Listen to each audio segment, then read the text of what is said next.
What's good? What's good? What's going on, everyone? It's Friday night. It's time for another episode of the And One Podcast, your destination for all things basketball. This is your boy Cool McCain, and I'm joined as well by Marcus the Magic. Marcus, what's good this evening, man? Let me tell y'all something. Your boy been real busy. I know y'all missed me on the show the past 2 weeks, but I'm back. Trying to put everything in place to where I'm able to be here fully.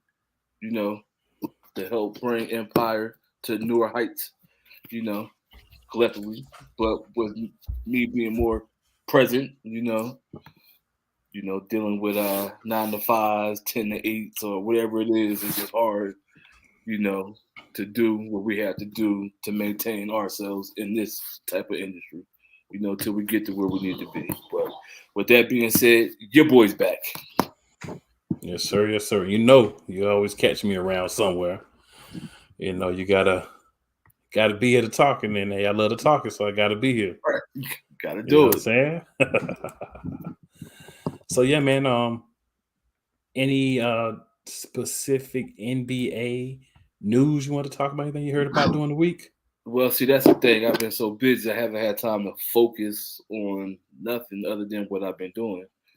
But as far as like the media goes, media day. I don't know if I missed a topic about the Nets media day. Matter of fact, which was the other day. Uh, that kind of strikes me as kind of weird for everybody involved in the Nets organization right now, considering the fact that you know Kevin Durant wanted out, Mm-hmm. didn't get out, and then you had this whole media day thing going on. You pretty much got Steve Nash looking like a straight fool with these questions that they asking him. Like, what you expect that man to say? Like, this man wanted me gone, and I got to be in his face for like the whole season and act like everything is cool. If I was Steve Nash, I'd be like, no, everything ain't cool. He's not who we thought he was. He's not a leader. He can't run the team. Like, he hasn't gotten nowhere outside of Golden State. That's if I was Steve Nash, I'd just brought that to light. Why doing that media day? Just let them know. Yes, there's some hard feelings involved right here. Like, you tried to get me out, and truth be told, I don't even think I heard anything from Kyrie that day, which is shockingly surprising, because everything's pretty much on Kevin Durant and Steve Nash. But in the end, in the end of everything, I like the way that management played it. You sometimes you just can't cave into the players. You have to just let these players know this is still a business at the end of the day. You signed a 4-year contract, this is what's gonna be. You make amends the best way you know how. And I don't know if Kevin Durant necessarily did that correctly. And if I was Steve Nash, I definitely have a problem with him. But hey, he's Kevin Durant when it's all said and done. Coach Dante, what's going on? What's good, y'all? What's good? Happy to hop in. When I saw and one NBA, I had to come up, man. Let's go. Let's go. Here. Yeah, we was just talking about the Brooklyn we're gonna call it the Brooklyn Mess and they media day real quick. My thoughts on it is real simple, man. The NBA was not going to allow Kevin Durant to get out of that contract right now because it sets the precedent other people could do it. The NBA don't want that. They already, a lot of people already complain that the NBA players have too much power, too much leverage. They're not going to let a guy sign that kind of type of contract and then get right out of it. Yeah, they were not going to allow that to happen. I think what Marcus said makes a lot of sense as far as Kevin Durant definitely did not play that correctly. You got to be smart in those situations. You got to think about, all right, I signed the deal. Maybe I don't want to be here, but I don't let that get out publicly, right? So that if something happens behind the scenes and I get moved, it's easier. Once you make that demand public, I knew you were stuck then.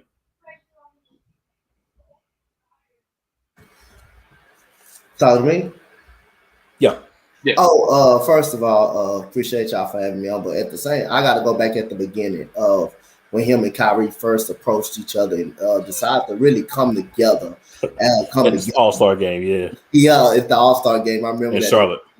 In Charlotte, and then the very following off season, Kevin Durant did not want to sign with the New York Knicks. I think Kyrie Irving wanted to be in Brooklyn, so they emerged in Brooklyn. They started getting every DeAndre Jordan, and then James Harden went through the debacle with Houston, and it started just basically Kyrie Irving, part-time player, just a part-time player, would not take the vaccine.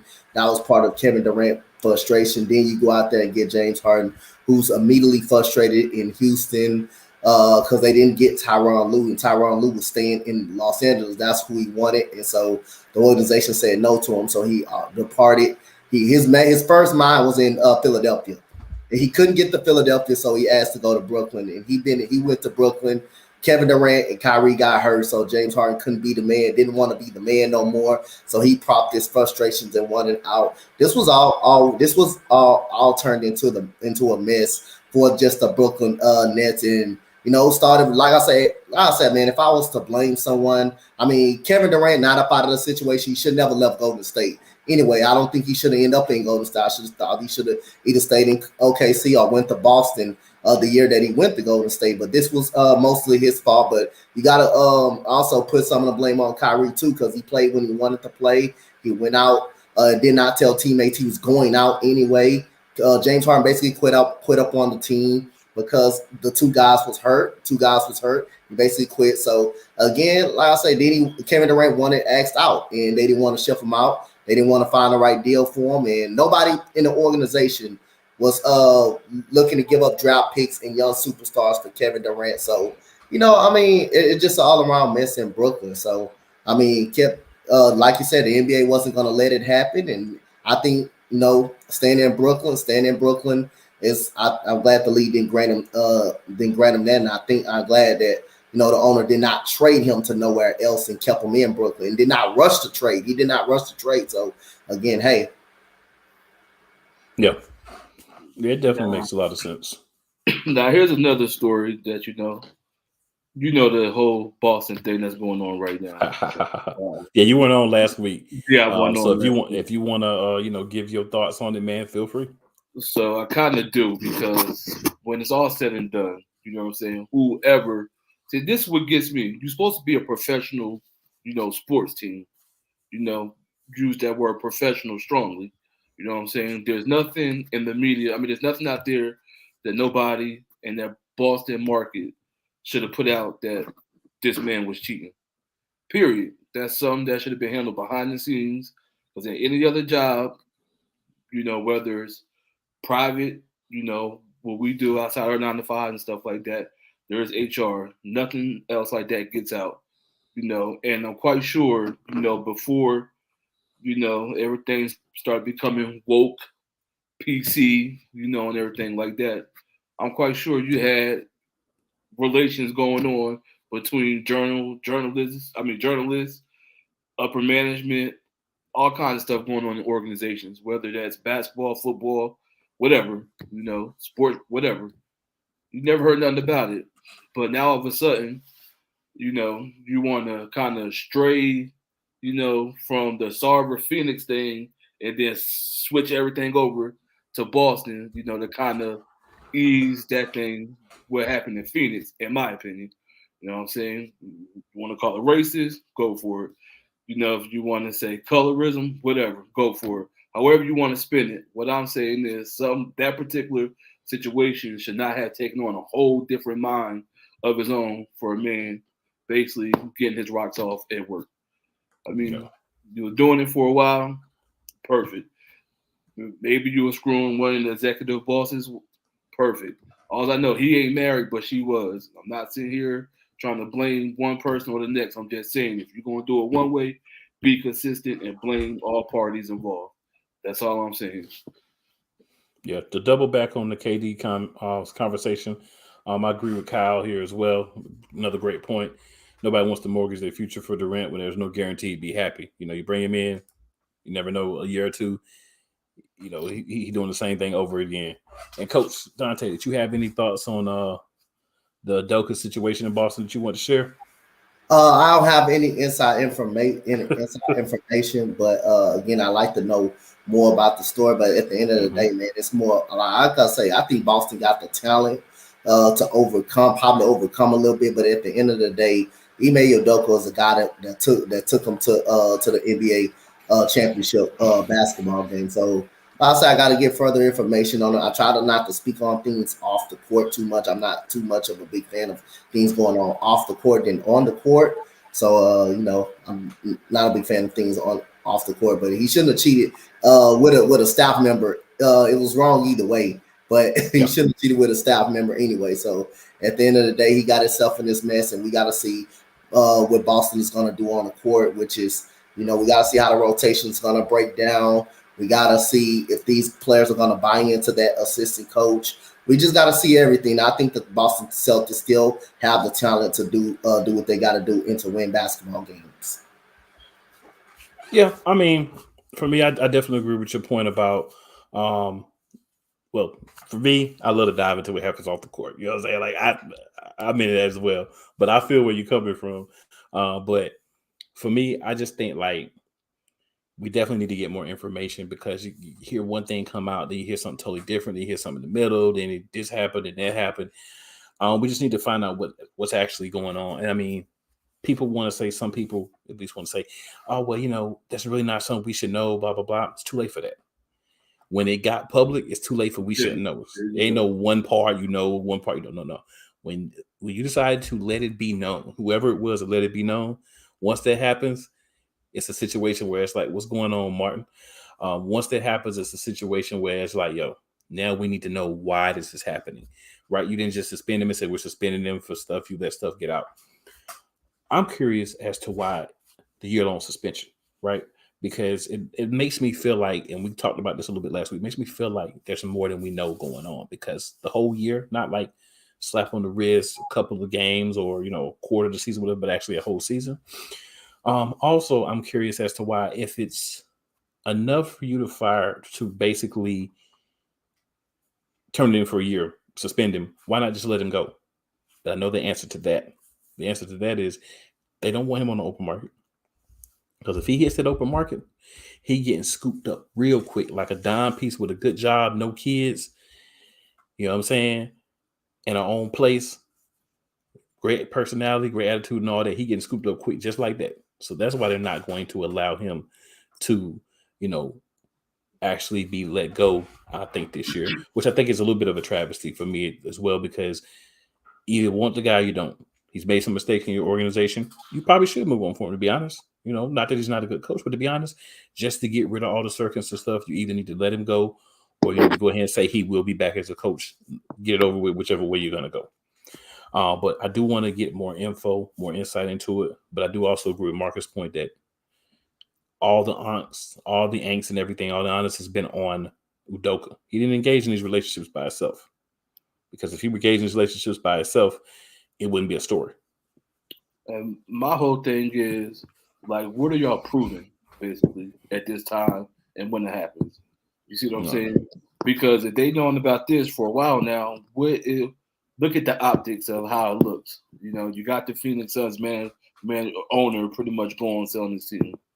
So you knew about this probably at the run to the finals, I'm assuming, just for the stories and details that we hear. Like we said, it wouldn't have been a big deal. We wouldn't talk about it if it didn't get leaked the way it did. This could have been handled internally, however they did it, and just sent out a statement if they done it the right way. But by it being leaked the way it is, we have to talk about it because it's news. But at the same time, what do y'all prove? What are y'all proving at this point, basically? You know what I'm saying? When it's all said and done, as a rookie coach, he got y'all to the finals. Brad Stevens didn't do that. He got y'all to the Eastern Conference. So when it's all said and done, what are y'all proving? Like, okay, he cheated or he was sleeping with his ex-wife. Whatever the story is, I don't know. We don't know. But whatever was being told out there, like, what are y'all proving as a team, as a management? Like, what are y'all proving, basically? Because in the grand scheme of things, it's nothing. You know what I'm saying? It's nothing when it's all said and done. If he's not out there, sexually harassing, raping, inappropriately touching women, and it was something consensual, what are we proving here? That's all. That's what I'm trying to get to. What are we proving? Like, you probably hurt your chances, of going to another finals or maybe even winning the championship, because you don't know how this dynamic is going to break down. However, in basketball terms, You know what I'm saying? That's all I'm speaking of right now is basketball terms.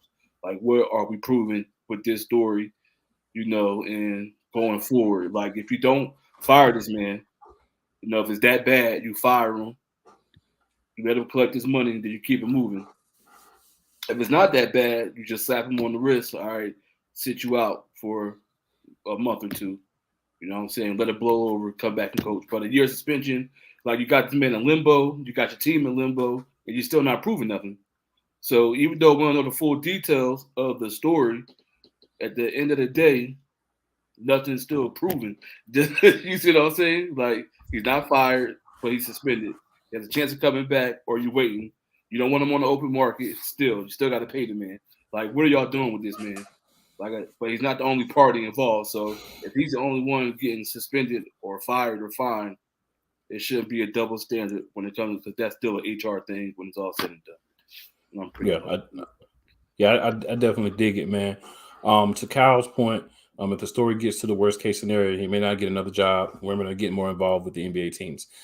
So I think, and obviously this is some speculation because we don't know everything, but it sounds like there was some sort of consensual relationship. I'm going to use air quotes with that, involved with the person or multiple, whatever it turns out to be. So I think from that standpoint of it being consensual, that's where you get into maybe some things were said that shouldn't have been said in a workplace, but that's why you don't mess around in the workplace, because this always happens. And I'm not saying that, anything about the person or people or whatever, but whenever you decide to go where you work and start relationships with people, right? Whether you like guys, whether you like girls, whether you like both, whatever. When things end or when things go through a tough patch, things come out, right? Things are said, oh, this was said, that was said. To me, you're wrong, for indulging in the relationship, but at the same time, you allowed the relationship to happen, because I've tried it very, very hard that everything was hidden and they didn't know anything. So you allow the relationship to continue, or you say stop it, but you don't take any action at the time. So I think it was a bad look for me all the way around. It's a bad look from the team. It's a bad look from Udoka. It's a bad look from whatever people were involved. So it's just a messy situation. I hope it doesn't affect what they do on the court, but I don't see how it doesn't, because number one, they don't have a head coach, right? You got an assistant sliding over to be the head coach for the year. You got this cloud hangover. Everybody's going to be asking them about it. So I don't see how it doesn't, affect the team. I just hope that they can still be whatever it is they were going to be without him. Just don't quite see it yet. But, games are going to be played. We'll figure it out. So, yeah, I'll but that's the thing about it, though, because let's just say they go on a bad run. You know what I'm saying? Let's say they lose like 8 out of 10, or they might have the story's gonna be like, okay, when is the Udoka coming back? Like, as long as he's still present, suspended or whatever, as long as he's still present, his name is going to be in the media's mouth. You know what I'm saying? They're gonna have a point where they lose some games. We see it from every team. Right. It's gonna happen. It's gonna be there. So that's why I say I think all the way around, this entire situation has been handled poorly by everyone involved. So hopefully they, other teams see this situation. Hopefully other people see this situation and realize, think with this and not something else, and make the right decisions. Because that's where, this all comes from. If you adhere to the right, proper rules, if you use what HR tells you, and I work in HR, you do what HR tells you, you don't engage in that relationship, and you're not in this situation. Or if you do, it's very quiet and no one ever finds out, which normally doesn't happen, by the way, but people believe it does. But yeah, so, it's crazy. This is going to be a story that's going to dominate most of the year. Another quick thing I wanted to talk about was I saw something earlier. I haven't had a chance to put the actual article, so I don't have the context of it. But Anthony Davis said that his goal is to play 82 games this season. So when I saw that, the first thing I thought was, brother, your goal should be to just make it through the season healthy. Your goal should be to be healthy by the end of the season. If that means you only play 60 games, that means you only play 50. You are not a person that has played a lot of games. The last 2 years, you've played 76 games. So to try to go from 76 in 2 years to 82 in 1, quite a reach. I think your goal should be to finish the season healthy and try to help your team make the playoffs and see what you can do at that point. That's my thoughts. You guys have any thoughts on that? Yeah, man. Like I said, I don't think he would play the whole 82. To be honest, I don't really. Why he would. Played the whole. I don't remember the last time he played the whole 82, even when he was with New Orleans. But the goal, like I say, for me, should be at least 62 games, 64 games. That's enough for me. You know, as long as the Lakers got him healthy by playoff, he's the one key to this team of winning the championship, of them staying healthy. If the Lakers are going to win a championship or going to the next level, Anthony Davis has to be healthy.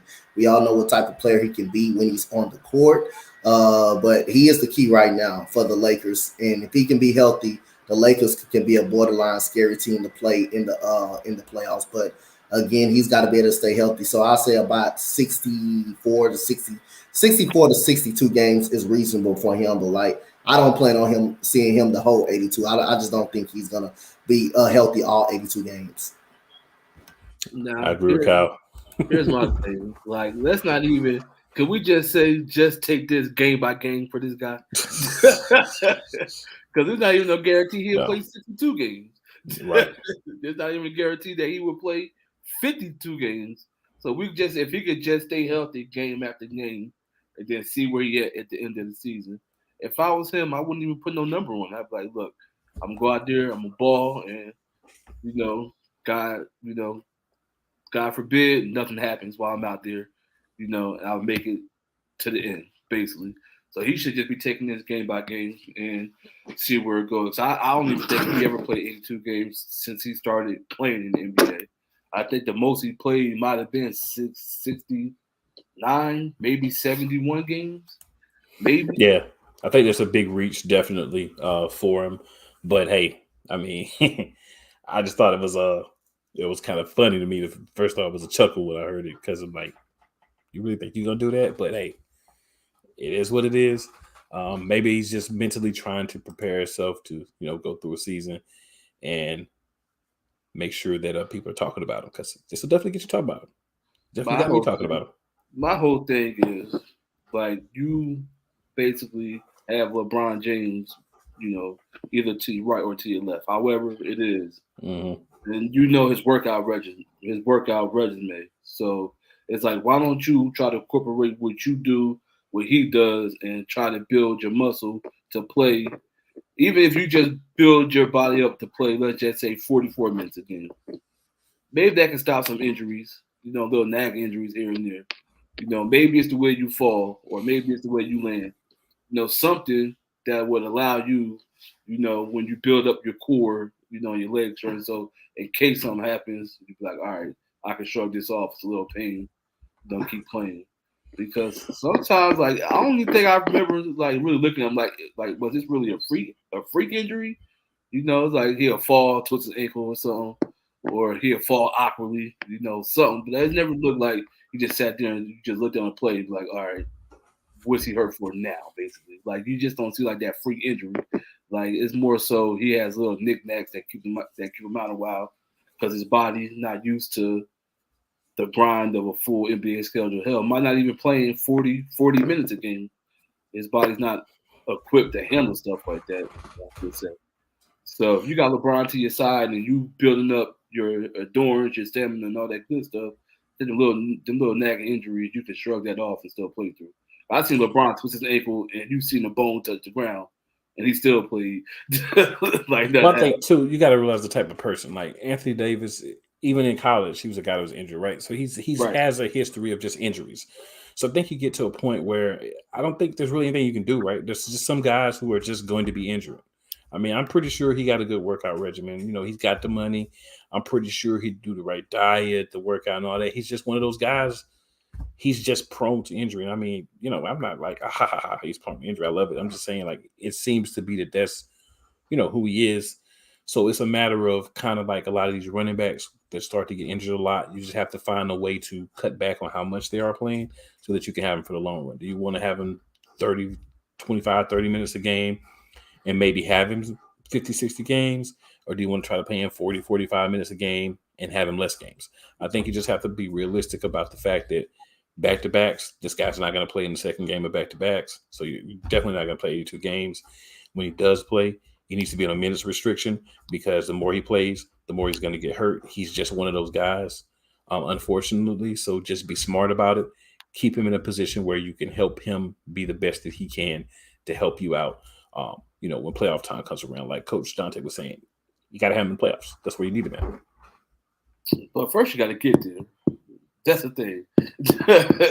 Well, I mean, if you're not available, if you're going to be the best player for the Lakers, so LeBron can pretty much take a back seat, then you have to be able to endure a few nights where you're playing 44 minutes or a few nights where you're at 38 minutes. You have to be able to adapt to that. Now, whether he could do that now, we'll see. But we all know that's not going to happen. But we'll take a wait and see approach. But it's little things that can be done that can help you, move along. So if you want to call it a rest day, I get it. Sometimes it's hard playing back-to-backs and stuff like that. But the NBA done a great job of, living these guys back-to-backs and stuff like that when it comes to, basketball-wise. So normally they play like 3 games in a week now, maybe 2 times in a week. Yeah, depending on the week. Good. Right. So that should help. Still, I mean, you just have to protect those guys. He has to build that stamina up. He has to build more muscle. Because sometimes you can tell when you come into a season for a guy his size, you know what I'm saying? You can tell, you could probably add a little bit more weight. You know what I'm saying? You might want to get down there with the centers and bang a little bit instead of trying to be outside and finesse to help you, absorb some of that punishment. Like it's stuff that he could do to kind of alleviate him getting hurt with something. Because it's not like he had like a major injury in the sense that kept him out a year. He had injuries that kept him out 5 games, 10 games. 20 maybe, another 5, stuff like that. It ain't like it's like a torn ACL and thing that kept him out a whole year or something like that, or pop the hamstring. It's just always been like just little knickknacks that kept him out the game, So I think it's stuff that he could do to help alleviate some of that. I think just building more muscle mass and getting his endurance up a little bit more to go against the 82 game grind. Go ahead. I don't think it's I definitely don't think it's, for me personally, I don't think it's endurance. I think it's just injury prone. Like, I'm glad he hasn't had, anything major, but he's just, some guys you just have to work around. You kind of have a feel. He's been on the Lakers for years. You kind of got a feel of how many minutes he's playing. You've got all the matrix and metrics and everything where you can figure out, okay, if he plays X amount of minutes, this is where we start to kind of see those things happen. So you just want to kind of try to work around it. I mean, I get it. You want him to play more. You feel like he should play more. But if you want him to be there when you need him to be there, you've got to figure out a way around what's consistently happening. For me, putting on weight, I don't think it's going to solve the issue. Maybe it will, but I just don't think it is because I was smaller. I'm, bigger now. And, it hasn't helped me be a better, basketball player. It hasn't helped me with like the same nagging injuries that I had when I was small, just more weight to carry. So I think there may even be a negative for more weight, but I feel like he's doing what he can do, right? I mean, I think a lot of people say like, oh, he needs to get a better regimen. He needs to train, but he needs to do this or he needs to do that. I mean, this guy, if you look at him, he's a pretty cut guy to be his size. Yeah. He has that frame kind of like a KD, right? But he has a little bit more muscle on the KD because KD doesn't have no muscle on him. But I think he has one of those smaller frames, so you probably only can get so much weight on you. But I think it's just a matter of what you got. He is what he is. We said it about Russell Westbrook, the way he shoots and all that stuff, but we don't want to apply the same thing to a guy like Anthony Davis. He is who he is. He's a guy who's only going to give you so much because his body's only going to allow him to give you so much. So you have to pick your poison when you're going to use that. Some games you have to pull back. Games that you don't need him as much, pull back, have him rest, have him sit, keep him fresh, keep him healthy. Because I don't think it's a matter of the stamina for the minutes. I think it's a matter of the more he's playing, that's when we're seeing the more opportunities for him to get hurt. But, change may be good for him as far as the way that he plays. We never know. But I don't think he's going to play 2 games. No, I don't think that's a goal. You really don't want to have. But that's how you should take it, though. Is focus on game by game. Don't put no number on it. Yeah, and see what happens at the end of the year. But I think if you got the right coach and the right game plan, set to go, it could help, alleviate. Maybe he's out a game or two. Maybe he's not out 10, 12 games in one shot. Yeah, and you play the schedule about who it is, right? You figure out who's more of a competitive team. I think all teams do this, right? You get the team where it's like, we should probably be able to beat this team, even if we sit, 80 this game, or even if he only plays 15 minutes this game.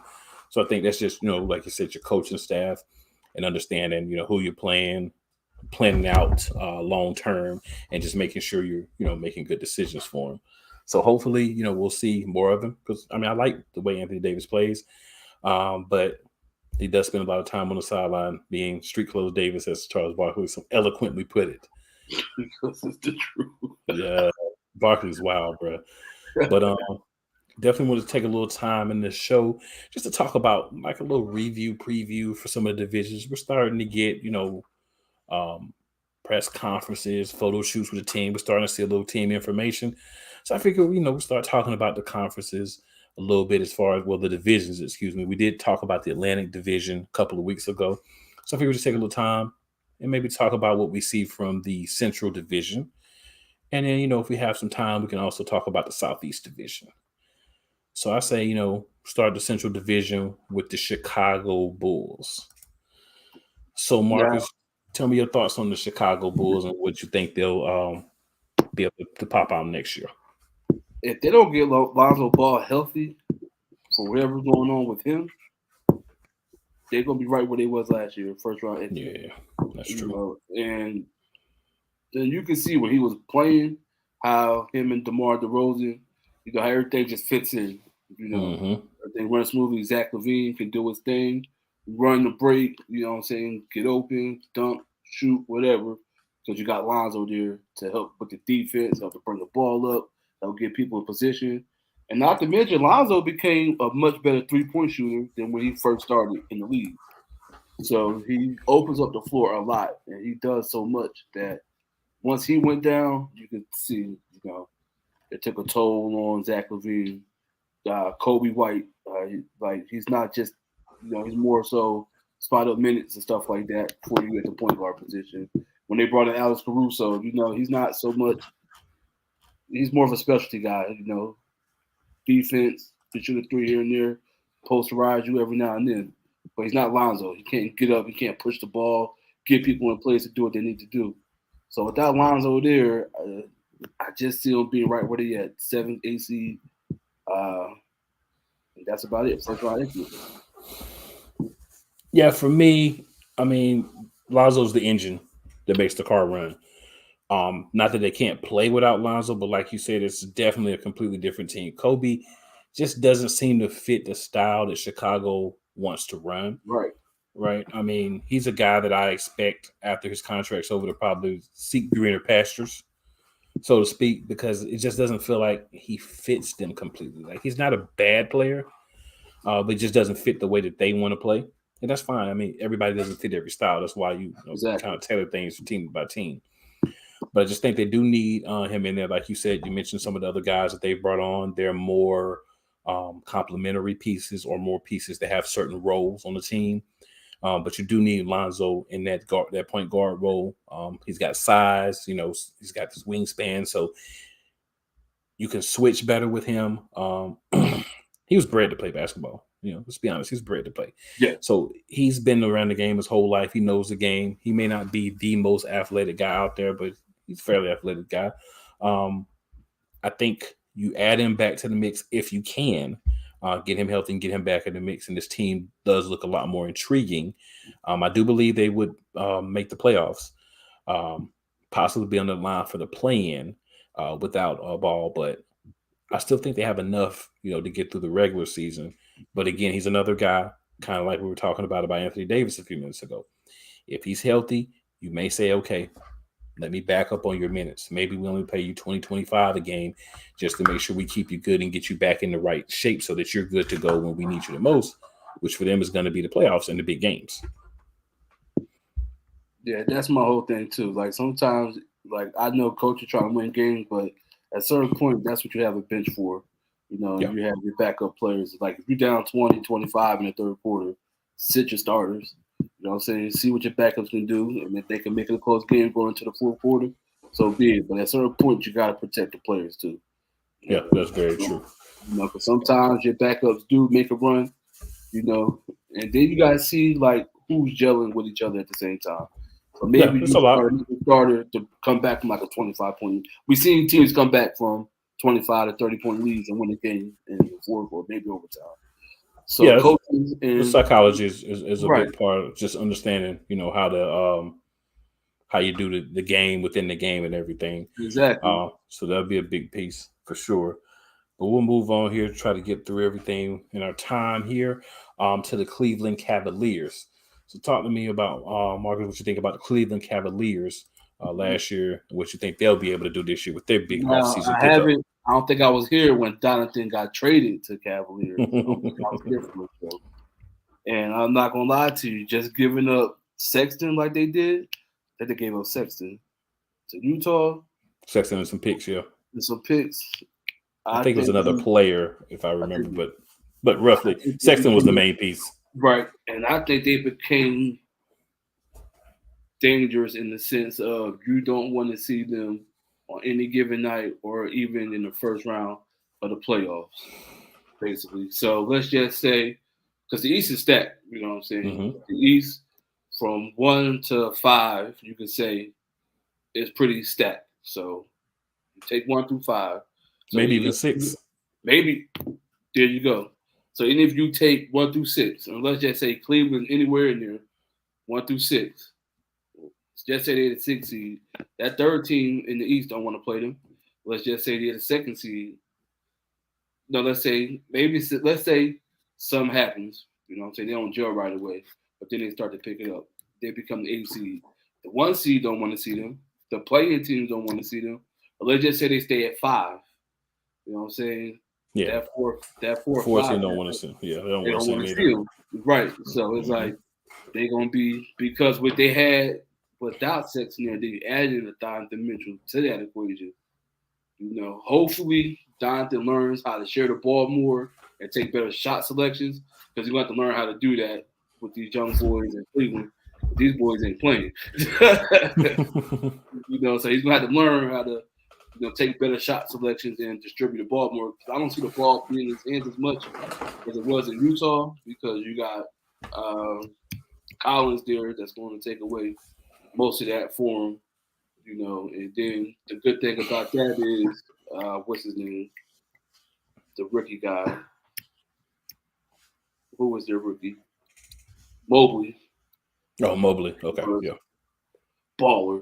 You know what I'm saying? He's a baller, so he's going to have shots. So Donovan, I think Donovan's role is going to change on this team.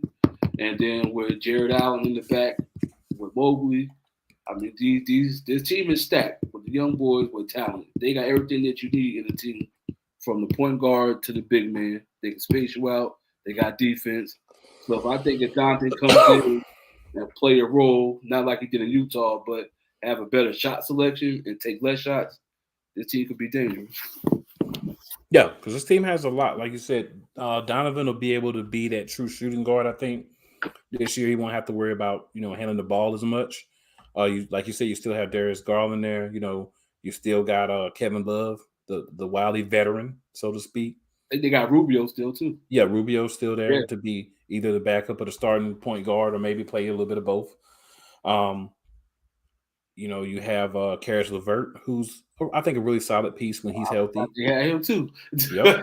There's a lot, you know, it's a lot there. Robin Lopez, one of the Lopez guys. They're not great, but they can still, you know, give you some solid minutes. Right. Yeah. Jared Allen, you know, so there's pieces there for sure. That's never been a question.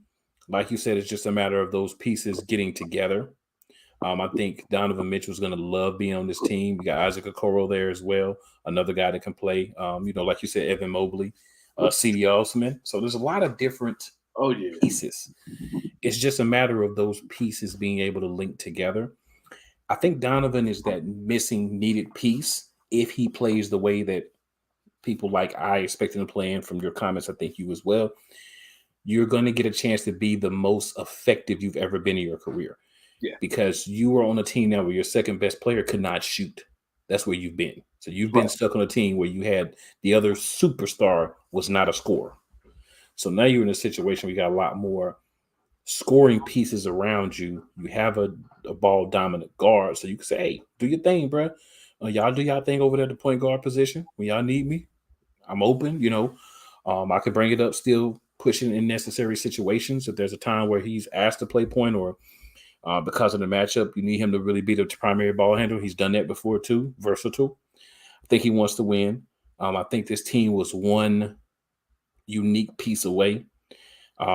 Sexton leaving is obviously a loss as far as taking away from what you had, but bringing back Mitchell definitely helps negate that.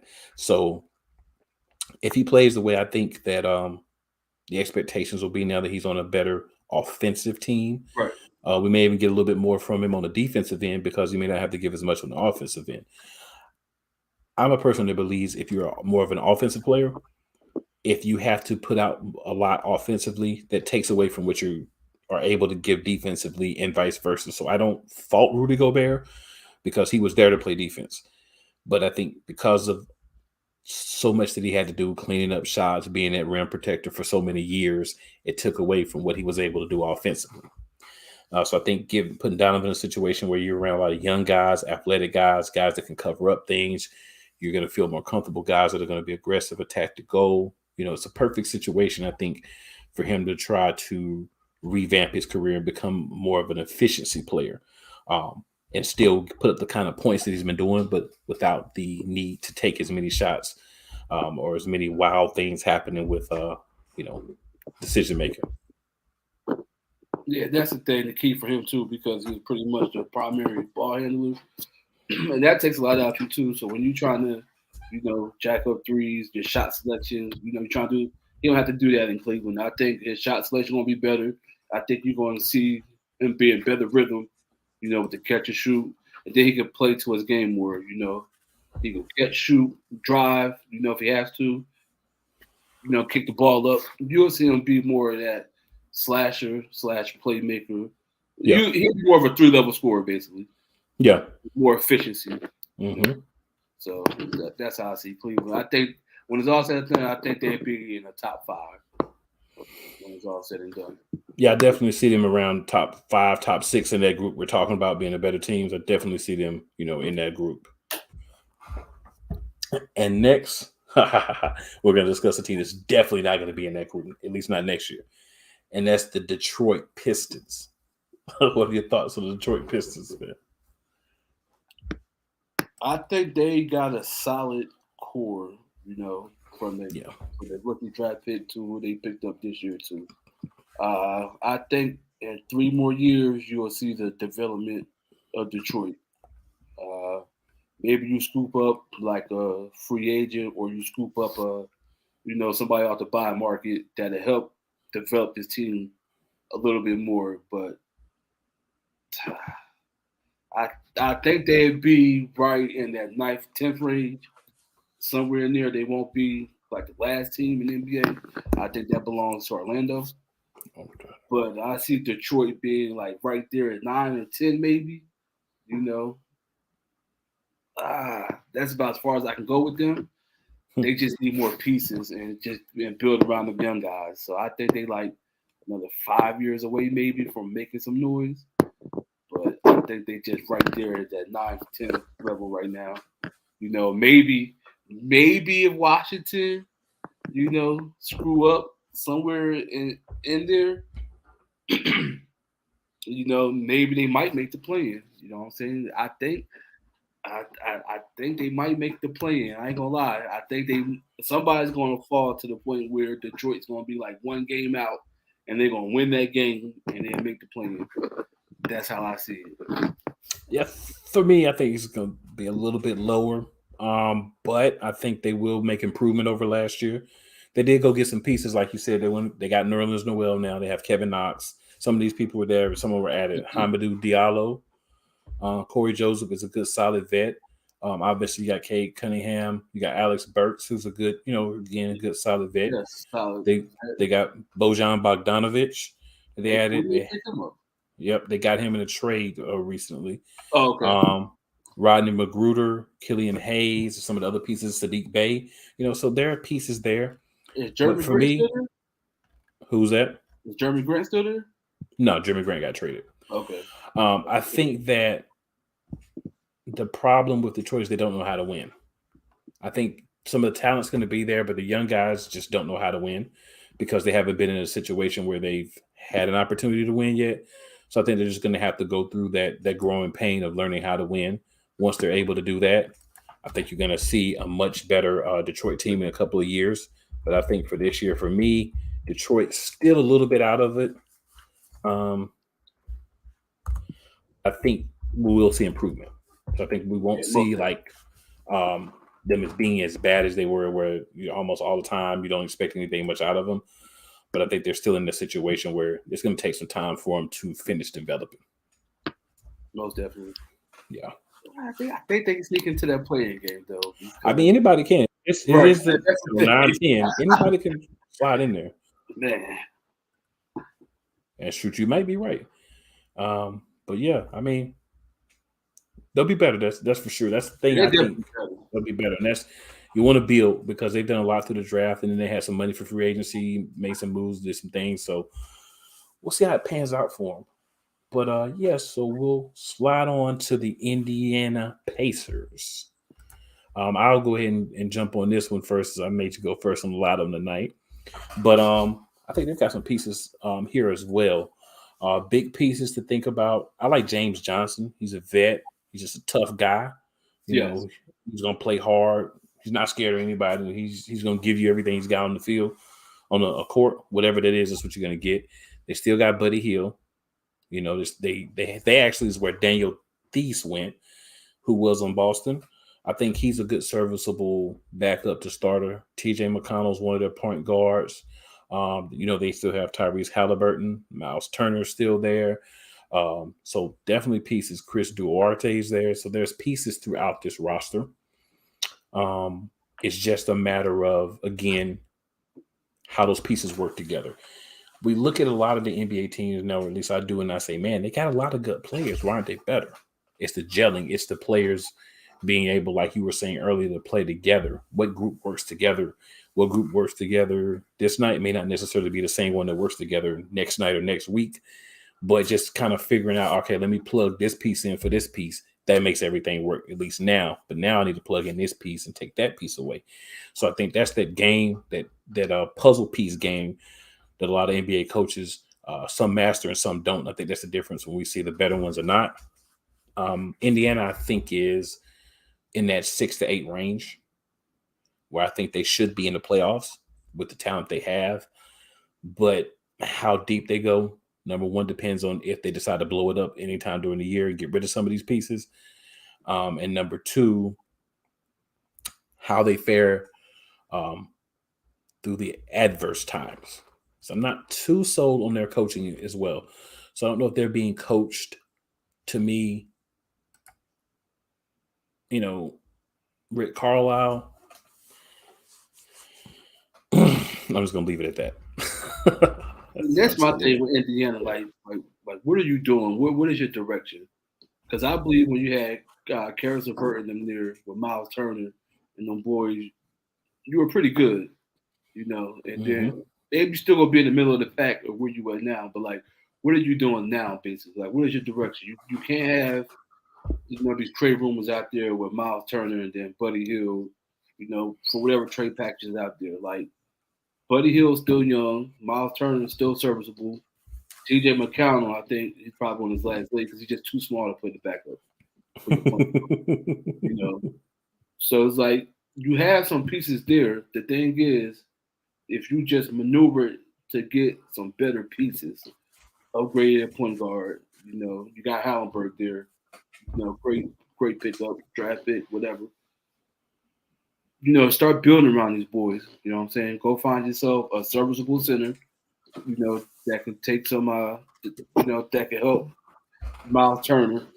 And then you go find yourself a wing player, you know what I'm saying, that can complement Buddy Hield on the wing, And then if you find yourself a That serves a point. Like if I was them, I probably would have made a pitch at Brunson. You know what I'm saying? Instead of letting him go to New York. Maybe that's just where Brunson wanted to go. I would have made a pitch at him. I probably would see some trade pieces for Jonathan Mitchell to go out there. Well, I think they're hoping that Halliburton's going to be that guy for him. That's possible too. Yeah, I think they're hoping that Halliburton. I mean, I'm not saying he is, but I think that's probably their thought process. So, but then I would have seen, like, I probably would have went after one of the Morris boys. You know what I'm saying? Get you a nice veterinarian, somebody that's a dog that can shoot, stretch the floor a little bit. Like, while you got the pieces. You know what I'm saying? They do got pieces there. So sometimes it could be a little subtle piece that you just don't know that could just propel your team to the next level. Then you could just build from there. So my thing is with Indiana, like, what are you doing? Like, since the Paul George, Roy Hibbert era, is like, what have y'all been doing? Because y'all been, I think they drafted well, you know, coming out of there with their picks and stuff. But it's like, what are you doing? What are you doing? What you trying to build this team? Because it's not the Indiana of the Reggie Miller days. It's not the Indiana of the Paul George, you know, Paul George, Lance Stevenson days. Even when they brought Lance Stevenson back, that made an impact a little bit. You see what I'm saying? Like, what are you doing, basically? Not that. Yeah, that's like, that's wild. I just want to say you brought up Roy Hibbert.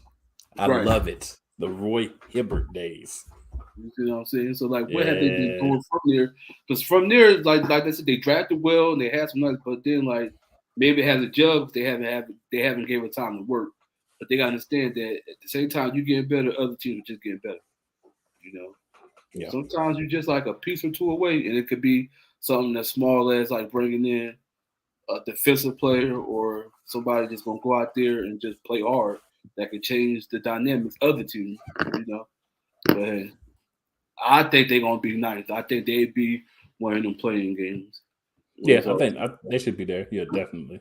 Mm-hmm. But yeah, we'll go to we'll just split it up and we'll just do you know, the Central today. We'll do the Southeast next week, hopefully.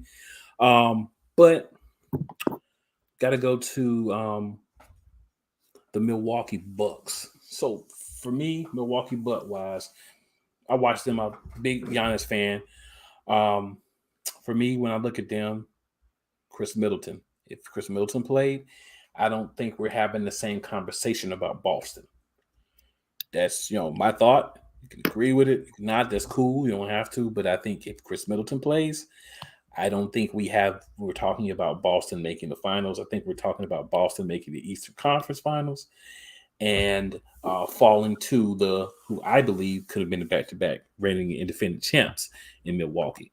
But that's the way the ball bounces. The year that Milwaukee won, there were teams that, you know, had injuries that helped them get to where they were at. So, hey, it kind of comes back around full circle on you. Not a big deal. Another year, you go out and try to make some things happen.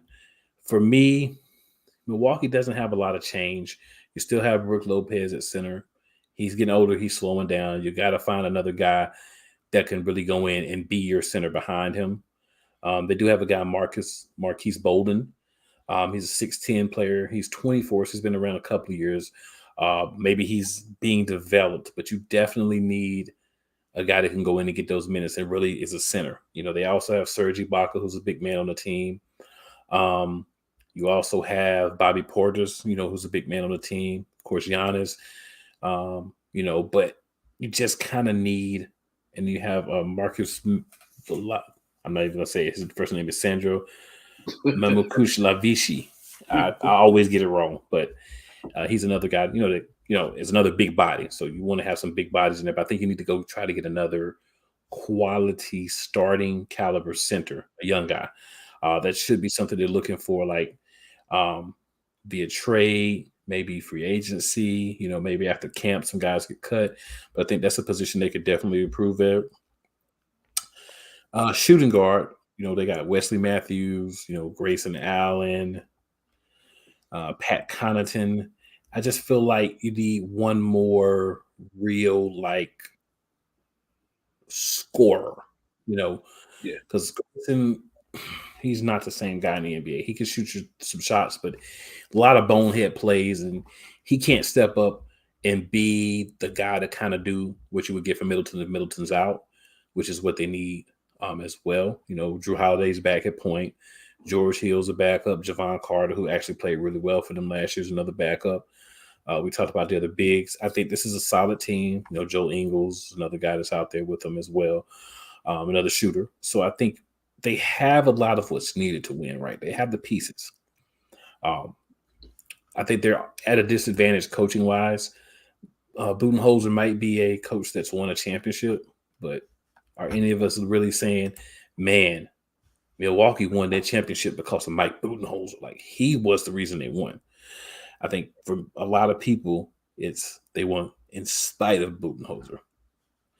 And that's where I think it gets interesting, right? Like, you've got a coach that's a championship coach still with the team, but I don't think a lot of people would be confident in saying, "Oh, he's the reason they won." I know I'm not confident in saying that watching them win.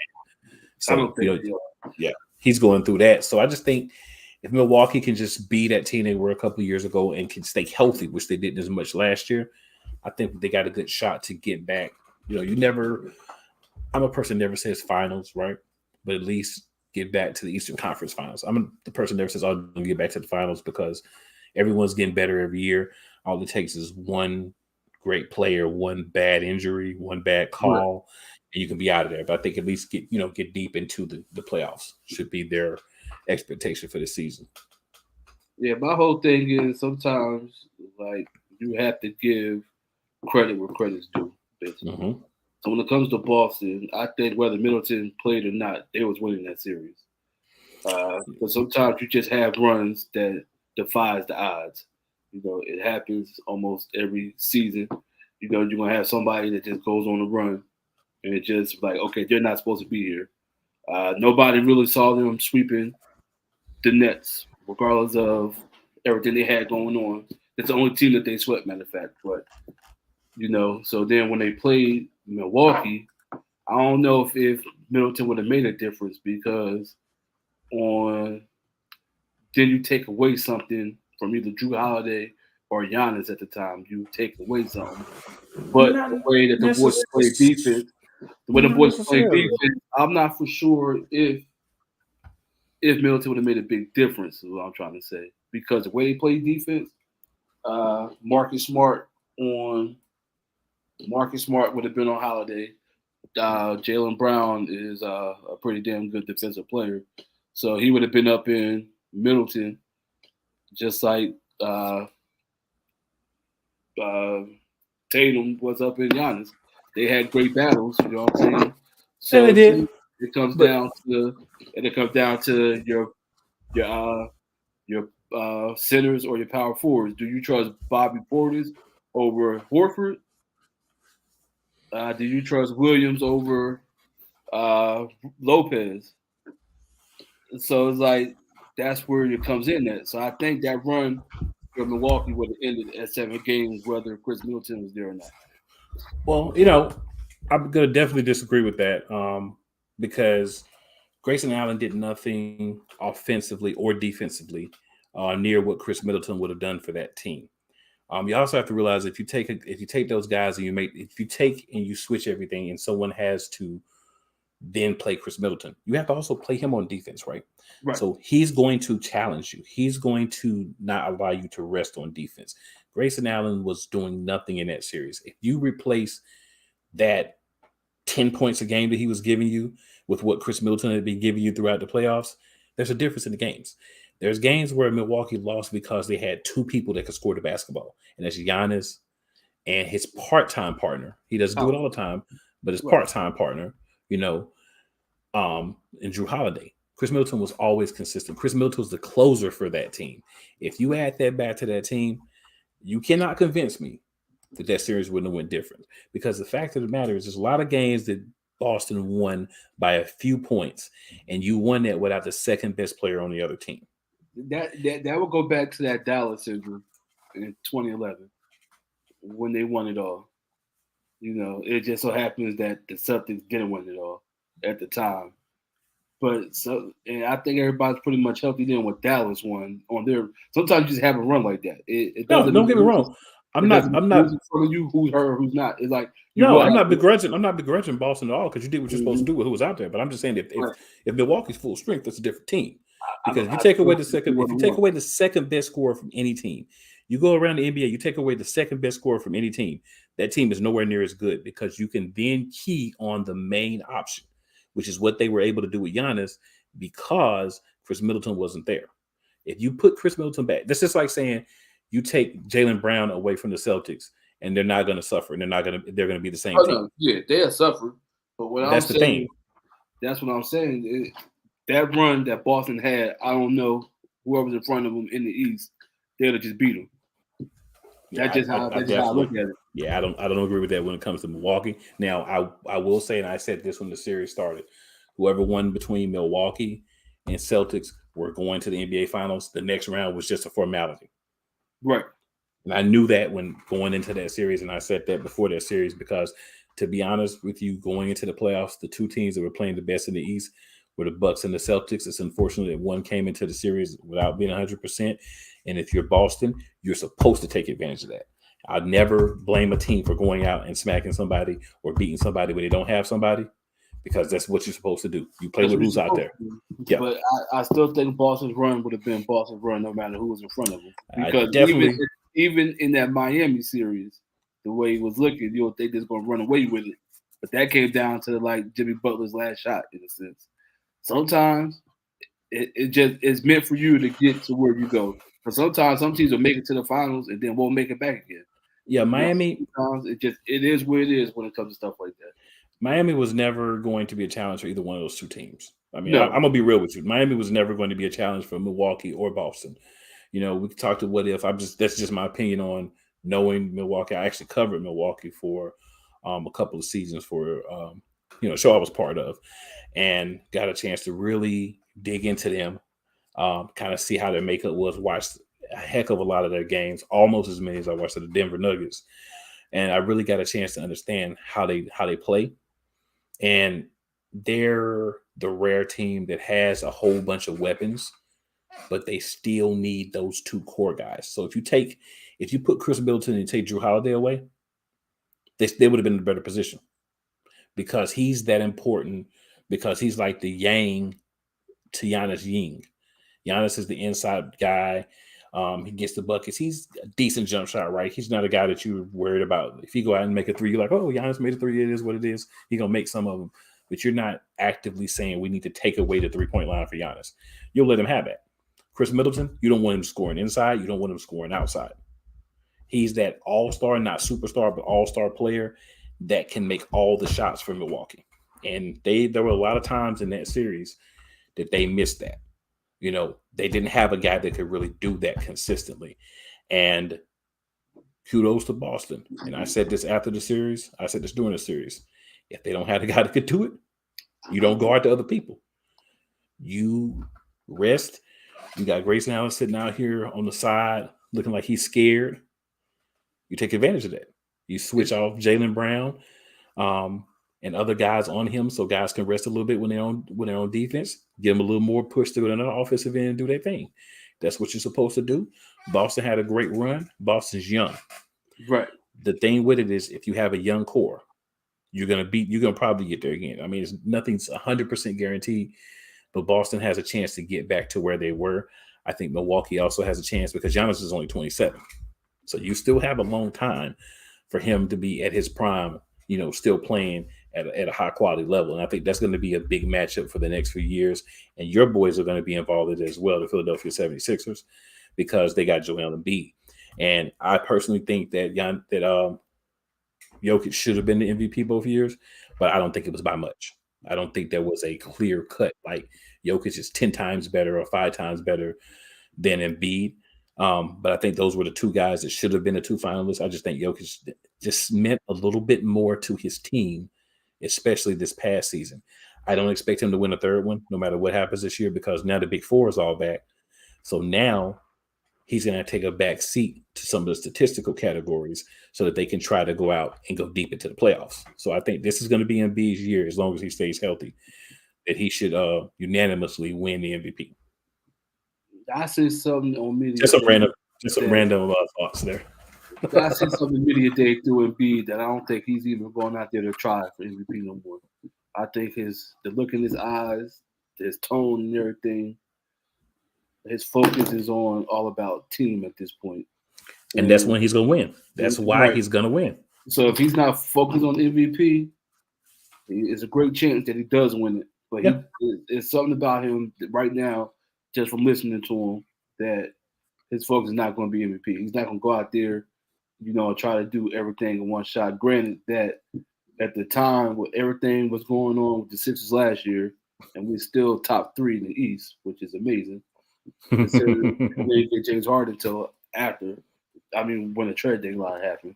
So we only had Harden for like 20 games, and we're still top 3 in the East. So I think when it's all said and done, I'm not a big fan of voting in the NBA. I still think the Joker shouldn't have won last year. Maybe the year before. If you want to split hairs, awesome.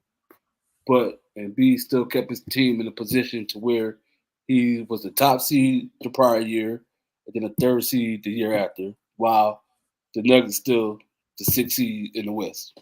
Regardless of how you put it, they still right there with Jokic, Jamal Murray, whoever they have at the time. Go ahead. They weren't there. That's neither here or there with me. You took away the 2nd and the 3rd best player on the team, and you still had a guy that got his team out of the play-in tournament. You could feel how you wouldn't feel that's cool, but that's unprecedented in today's NBA. You take away the 2nd. Just look at Embiid. Who was our 2nd best player? They weren't hurt. Your 2nd best player. Who was our 2nd best player? You had Tyrese Maxey on your team. He's just upcoming star. He's still a guy that was there for you that could take shots and make shots. The 2nd-year player. Still. You know what I'm saying? Still. Not the same as Jamal Murray. But Jamal Murray wasn't there, so he was still more than Jamal Murray last year. Well, I don't know, but you tell me. You tell me who was your Michael Porter Jr. Tobias Harris. Our second best player was your Michael Porter Jr. But at the end of the day, he's not no Jamal Murray. He's not no Michael Porter Jr. Your argument, you're saying that. Hold on. He showed that himself. So you're saying that having a guy that's lesser actually be on your team and play for you the whole year is worse than not having a guy that's better the entire season. Jamal Murray did not touch the floor for the Denver Nuggets the entirety of last season. He did not play 1 minute. He did not score 1 point. So having anybody on your team, even the 13th man, was better than the guy that could not play the whole season, is what I'm saying. The same thing can be said for Denver. Then you take away also Michael Porter Jr. He plays 1 game, hurts his back, he's done. So for 80 plus games, you had Nikola Jokic. The next best player on the team was Aaron Gordon, who was no better than the 3rd or 4th option anywhere. Even back in Orlando, he wouldn't have been better than the 3rd or 4th option. Right. All I'm saying is, you take a guy like that, and he keeps that team in the 6th seed, and he has the statistics to back it up. He should be MVP that year. Now, I will say this: if that did not happen, he may not have won the MVP last year. If Michael Porter Jr. would have been there half the year, he probably wouldn't have won the MVP because his stats would have been different. So the thing that I like about Jokic, and I've liked this about him for years, I love the new frame, the trimmed down Jokic is more agile. But I like the fact that he's unselfish. He'll take the times, he'll get the ball up, he'll defer if someone else is, doing their thing. So I think that's where you won't see him get the individual award unless it's like they make it back to the finals and win at the finals or something like that. I don't think he's going to get many regular season awards moving forward because when that team is complete, he's not asked to do nowhere near as much as he was last year offensively. He's not asked to be a guy that, is responsible for 60 to 70% of the offense. He's not asked to do it on a regular basis. I'm not saying that he shouldn't have won one. What I'm saying is he shouldn't have won back-to-back. However you want to put it. Yeah, I think he's the back-to-back reigning and defending MVP, but I don't think he's the 3rd one. I think he's had that little window where he was, because of the situation of the team, he was able to kind of, be that guy and get those personal accolades. But it's like Embiid was saying in his press conference, and actually like the Nuggets were saying when they had their press conference. The individual awards are great. They're cute. There's something for people to argue about. It's something you put on your mantle place and talk about, but it's not a championship. Which is not. Yeah, it's not a championship. I mean, they're not. You don't say, oh, James Harden is one of the best players in the league because he won the MVP. Russell Westbrook is one of the best players in the league because he won the MVP. No, you're not going to hear that. You're going to hear that they still have work to do because they have never won championships. There you go. I agree. Yeah, and once your team gets to the point where you're focusing on championships and not the individual awards, that's when you're about to make that big leap. And that's what I hope that your team does. And I believe that my team is going to, if they can regel, because a year without playing with two guys and then bringing them back in, that can be tricky as far as gelling. I would love to see a Denver Philadelphia finals. Oh, but I would be decked out. Just so I can show Embiid can sky blue everywhere. He should have been back-to-back MVPs instead of Jokic. Oh, if they play in that game, Embiid's gonna probably have better stats because again, Jokic is gonna have a beautiful line, but Embiid's gonna have probably 30 points because he's gonna need to do that for them to win. Yep. If everybody's healthy and playing the way that they need to play, Jokic can get 20, 25 points, 10 rebounds, 10, 12 rebounds, 8 to 10 assists, 3 or 4 blocks, and the team can still win. So in an individual matchup, I love the way he plays. I think every player should play like that. That's why Chris Webber is in my top 5. I like the way Chris Webber's game is. And Jokic, he plays to that level. You know what I'm saying? That's my kind of players. But my team has Embiid. Embiid is another type of my player. Can you defense, offense, want to play hard. That's my type of guys when it comes to basketball. So if I had it my way, since Embiid is on the Sixers, I'm going to choose him all the time. Now, Joker's on the Sixers. Hey, look, you're supposed to, man. You know what I'm saying? You're supposed to. I mean, I get it. You know what I'm saying? I get it. But I'm excited to see that there's a lot of big men that are really getting love. Right. I throw Giannis in there as well because he's a power forward. So I love that a lot of the top players in the league that people can argue who's the best or who's this or who should be that. We're talking about a lot of big men. So we're getting back to an era where big men are getting some of that love. Right. And I love to see it because that's the man that put in the work. You know what I'm saying? That's true. That's the man that put in the work. That's the man that get banged, fouled every play, grabbed, punched in the ribs. Some of them need another player to get their game off. And it's nice that the big men don't necessarily have to stick to just posting up. Mm-hmm. I like the way the game's going. I like that a big man can handle the ball. They can shoot. They can post up. Like I said, my type of guys right now. It don't always got to be about the wing player. It don't always have to be about the point guard. Mm-hmm. But yes, I'm glad that they give a shine to the big man. Shaq started the big man coming in the court making the passes. Remember that when he was small Shaq? I remember small. Small Shaq was wild. And he'd do it while smiling, while dribbling, because you can't stop him. Yep. Small Shaq. Slim Shaq was the dude, man. I mean, Big Shaq, don't get me wrong. He was a beast. But he could bring the ball up too when he needed to. But Small Shaq, though, that's a different beast right there. That's a different beast. It was good to watch. I'm glad I was around to see Prime Shaq because that was impressive. I don't think he gets enough credit though. I think just because you're dominant that shouldn't hinder you from getting more flowers, I should say. I agree. That shouldn't hinder you from being, a man among boys because you're the biggest one out there doing what you do. So I don't think he actually gets enough credit. No, he doesn't. He definitely doesn't. But man, that's a whole nother show. Right. Because that you could go into a whole lot with different people who haven't gotten, the credit they deserve. And I mean, that list is a long laundry list of people. We need to do a special 2-3 hour episode for that. Yes. And just talk about that. But okay. That's what you got so many topics that you can go off. Oh man, it's crazy. It's crazy, man. I'm excited that we're getting back to the point of, we're just starting to get into the season. Obviously, we're just starting to have, press conferences and different stuff. We're just beginning, we're starting to see guys on the floor again in practice. So excited, man, for what's coming. I think it's going to be another great NBA season. Oh yeah, for sure.